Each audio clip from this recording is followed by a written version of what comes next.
করো। ও আল্লাহ রে, ও আল্লাহ রে, তুমি রহমত করো। ও আল্লাহ রে, ও আল্লাহ রে।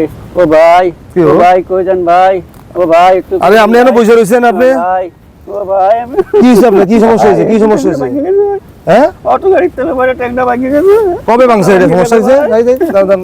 ভাই দাঁড়াতেই না, দাঁড়াতেই না। আচ্ছা দাঁড়ান ও ভাই দাঁড়াতেই না, ও ভাই। আচ্ছা, কবে অ্যাক্সিডেন্ট হয়েছে? কবে? অনেক বছর, অনেক দিন হয়েছে। অনেক দিন হয়েছে। অনেকদিন এই লাঠির সমস্যা কি? এটা এরকম জোড়াতালি কেন? এটি এই ভাঙে গেছে, ভেঙে গেছে।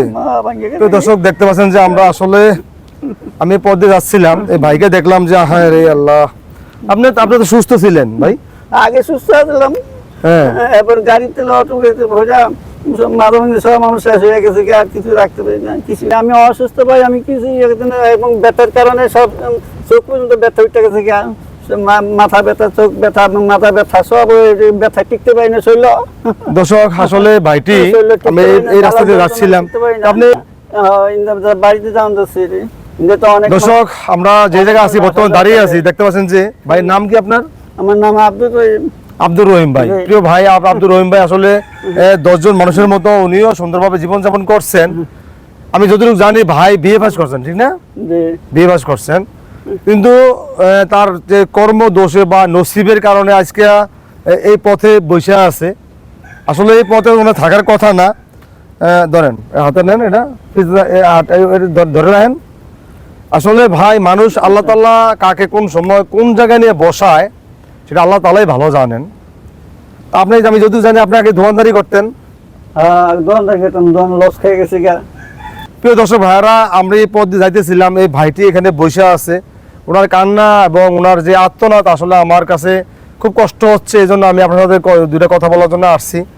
দেখতে পাচ্ছেন যে একটা লাঠি, যে উনি যে লাঠির যে আপনি হাতে এই লাঠিটা দিয়া, এটা এত জোরাতালি কি লিখা ভাই?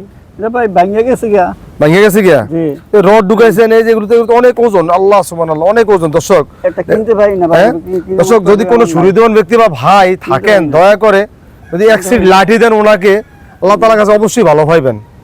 হ্যাঁ, এজন্য কোনো সুহৃদবান ভাই ব্যক্তি ভাই যদি থাকেন, দয়া করে এক সিট লাঠির ব্যবস্থা করবেন।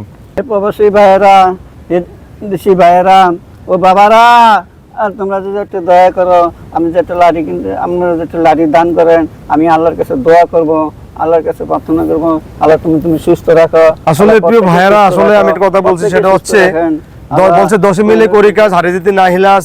যদি কোনো ভাই একক পক্ষে সম্ভব না হয়, যদি আপনার 10টা টাকাও দেন, তাহলে ওনার অনেক উপকার হবে। ওনার নাম্বারটা আমরা স্ক্রিনে দিয়ে দেবো। যদি কোনো সুহৃদবান ব্যক্তি বা ভাই থাকেন, আসলে উনি যে অবস্থা আমি ওনাকে দেখেছি, এই জন্য এই লাঠিগুলো তো দাম বেশি না ভাই, হয়তো 1000-1200 টাকা হাইস্ট হবে আর কি। এজন্য যদি কোনো ভাই দয়া করেন, তাহলে দুটো লাঠির ব্যবস্থা যদি করেন, তাহলে অনেক ভালো হইব ভাই। সবাই ভালো থাকবেন। আসসালামু আলাইকুম ওয়া রাহমাতুল্লাহি ওয়া বারাকাতুহু। আলহামদুলিল্লাহ, আল্লাহ রহমত দান করুক আল্লাহ।